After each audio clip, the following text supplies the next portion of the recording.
நடக்க போகுது, எங்க நடக்க போகுது, யாரெல்லாம் ஏற்பாடு செஞ்சிருக்காங்க அப்படின்ற ஒரு சந்தேகம் உங்களுக்கு இருக்குங்களே. ரொம்பலாம் யோசிக்காதீங்க, நானே சொல்லுறேன். நம்ம சென்னை கேளம்பாக்கத்தில் இருக்கக்கூடிய SMK போம்ரா தொழில்நுட்ப கல்லூரி அவங்க தான் இந்த தேசிய அளவிலான பெண்களுக்கான கபடி தொடர் 2016 ஏற்பாடு செஞ்சிருக்காங்க.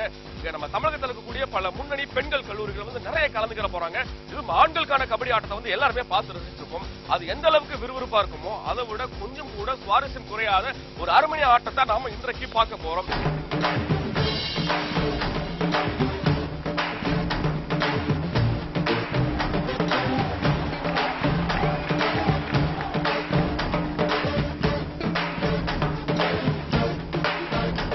நம்ம SMK போம்ரா தொழில்நுட்ப கல்லூரியோட நிறுவனர் மற்றும் முதல்வரை நம்ம வரவேற்பு செஞ்சே ஆகணும்ல.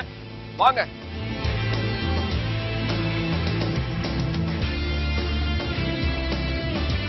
பிரம்மாண்டமான ஒரு நிகழ்வு பெண்களை முன்னிலைப்படுத்தி நம்ம நடத்துறோம். நீங்க உறுதுணையா இருக்கீங்க, ரொம்ப மகிழ்ச்சியா இருக்கு. தருணத்தை பத்தி சொல்லுங்க.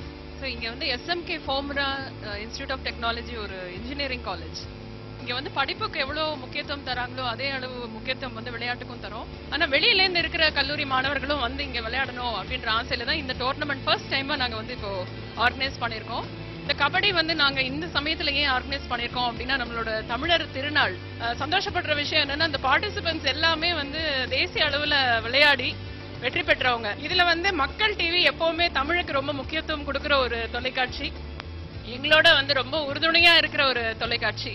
அவங்க வந்து நீங்க எங்களோட வந்து இணைஞ்சு இந்த கபடி டோர்னமெண்ட் நடக்கிறதுக்கு வந்து நீங்க வந்து உறுதுணையா இருக்கிறதும் வந்து ரொம்ப நாங்க சந்தோஷப்படுறோம். அடுத்து இந்த கல்லூரியோட நிறுவனர் ஸ்ரீராம் போம்ரா அவங்க இருக்காங்க. இப்ப நாங்க எவ்வளவுதான் உறுதுணையா இருந்தாலும், நாங்க எவ்வளவுதான் கூட வந்தாலும், ஒரு கல்லூரி முதல் முறை ஒரு நாங்க எடுத்து வைக்கக்கூடிய அடிக்கு வந்து உறுதுணையா இருக்கிறது ரொம்ப சந்தோஷம். உங்களோட வாழ்த்து எங்களுக்கு தேவைப்படுது. இந்த கபடி மேட்சுக்கு உங்களுக்கு ஆல் தி பெஸ்ட் விஷஸ் கொடுக்குறோம். எவ்ரி இயர் நாங்கள் நினைக்கிறோம் இந்த மாதிரி நம்ம கல்லூரியில் இந்த மாதிரி கேம் பண்ணணும். தேங்க்யூ. கண்டிப்பா ரொம்ப சந்தோஷம். இப்ப 2 முதல்வரும் நிறுவனரும் வந்து அழகா வாழ்த்துறை கொடுத்துட்டாங்க. இப்ப அடுத்து என்னன்னா, இப்ப இந்த ஆட்டத்துக்கு ஒரு நடுவர் தேவைப்படுறாங்க. நடுவர் 2 நபர்கள் இருக்காங்க. அதுவும் அவங்களும் தேசிய அளவில் நல்ல அனுபவம் வாய்ந்த நடுவர்கள் தான் இருக்காங்க. அவங்களை வரவேற்கலாம்.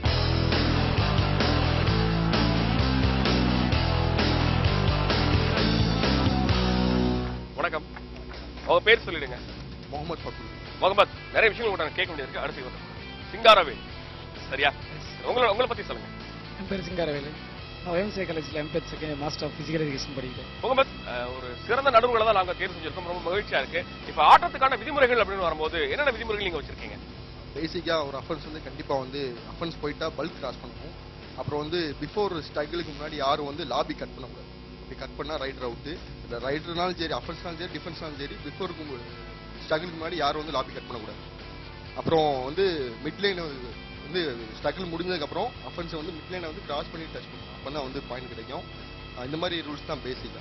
நேரங்கள் எவ்வளவு கால அளவுகள் கொடுக்குறீங்க? 15, அப்புறம் 5 minutes பிரேக், ஆஃப்டர் 15 15-12 நிமிடங்கள் கொடுக்குறீங்க. 5 நிமிடங்கள் வந்து ஓய்வு கொடுக்குறீங்க. சரி, ரொம்ப மகிழ்ச்சி. உங்களுக்கு ரொம்ப சந்தோஷம். நீங்க உங்களோட இருக்கையில இருங்க, நம்ம பாட்டத்தை கண்டு ரசிக்கலாம். SMK போம்ரா தொழில்நுட்ப கல்லூரி நடத்தும் ரொம்ப பிரம்மாண்டமான தேசிய அளவிலான பெண்களுக்கான மாபெரும் கபடி தொடர் 2016 இன்னும் கொஞ்ச நேரத்துல இந்த களத்துல ஆரம்பிக்க போகுது.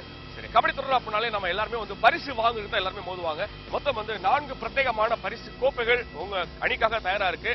முதலிடம் மற்றும் 2ஆம் இடம் பிடிக்கக்கூடிய அணிகளுக்கு பிரத்யேகமான கோப்பைகள் மற்றும் கூடுதலா இருக்கக்கூடிய 2 கோப்பைகள் யாருக்கு அப்படின்னா, இறுதி ஆட்டத்துல ரொம்ப சிறப்பா விளையாடக்கூடிய மேன் ஆஃப் த மேட்ச் அந்த சிறப்பு வீராங்கனைக்காக ஒரு கோப்பையும், அப்புறம் இந்த தொடர் முழுவதும் சிறப்பா விளையாடக்கூடிய தொடர் நாயகி விருதுக்காக ஒரு கோப்பையும் உங்களுக்காக அறிவிக்கப்படுது. பிரத்யேகமா இந்த 4 கோப்பைகளை எந்த அணிகள் எந்த கல்லூரி வாங்கிட்டு போக போகுது அப்படின்ற எதிர்பார்ப்பு எனக்கு தயாரா இருக்கு.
2 ஆட்டம் ரொம்ப விறுவிறுப்பான ஆட்டம். யார் யாருக்காக காத்திருக்கீங்க?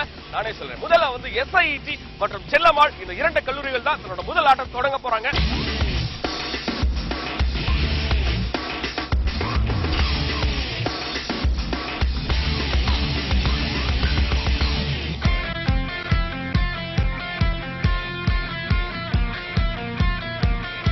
என் பேர் ஜே உதயநிலா. நான் 6th ஸ்டாண்டர்ட்லேருந்து கபடி விளையாடிட்டு இருக்கேன். கபடி தான் என்ன சொல்கிறது, என்னோட ஆம்பிஷன், என்னோட உயிர் நாடின்னு கூட சொல்லலாம். கபடி எனக்கு அவ்வளோ பிடிக்கும். பேரண்ட்ஸும் எனக்கு வந்து நல்லா சின்ன வயசுலேருந்தே எனக்கு வந்து நல்லா ஹெல்ப் பண்ணாங்க. நான் விளையாடுறதுக்கு நல்லா மோட்டிவ் பண்ணுவாங்க.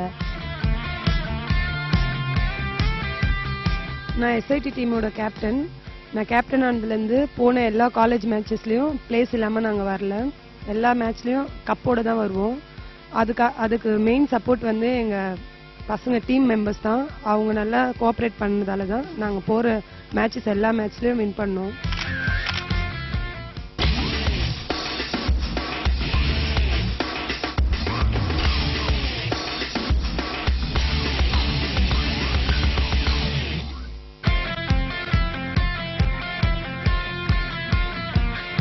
என் பேர் சந்தியா. நான் வந்து செல்லம்மாள் விமென்ஸ் காலேஜில் தமிழ் செகண்ட் இயர் படிச்சுட்டு இருக்கேன். எனக்கு கபடினா சின்ன வயசுலேருந்து ரொம்ப பிடிக்கும். ஏன்னா அது நம்ம பாரம்பரிய விளையாட்டு. எனக்கு வந்து எங்கள் வீட்டில் ரொம்ப என்கரேஜ் பண்ணுவாங்க நான் கபடி விளையாடுறதுனால. நான் வந்து எனக்கு வந்து மேரேஜ் ஆயிடுச்சு. இருந்தாலும் என் ஹஸ்பண்டும் கபடி விளையாடுறதுனால என்கரேஜ் பண்ணிட்டு தான் இருக்காரு. நான் வந்து ஒரு கபடி பிளேயர்னு சொல்றதுல வந்து நான் ரொம்ப பெருமைப்படுறேன். கபடி வந்து எனக்கு சின்ன வயசுலேருந்து ரொம்ப பிடிக்கும். நான் வந்து 10th ஸ்கூல் லைஃப்ல படிச்சுட்டு இருக்கும்போது என்னோட சீனியர்ஸ் அக்காலாம் கபடியில் விளையாடுவாங்க. சூப்பராக விளையாடுவாங்க எல்லாருமே.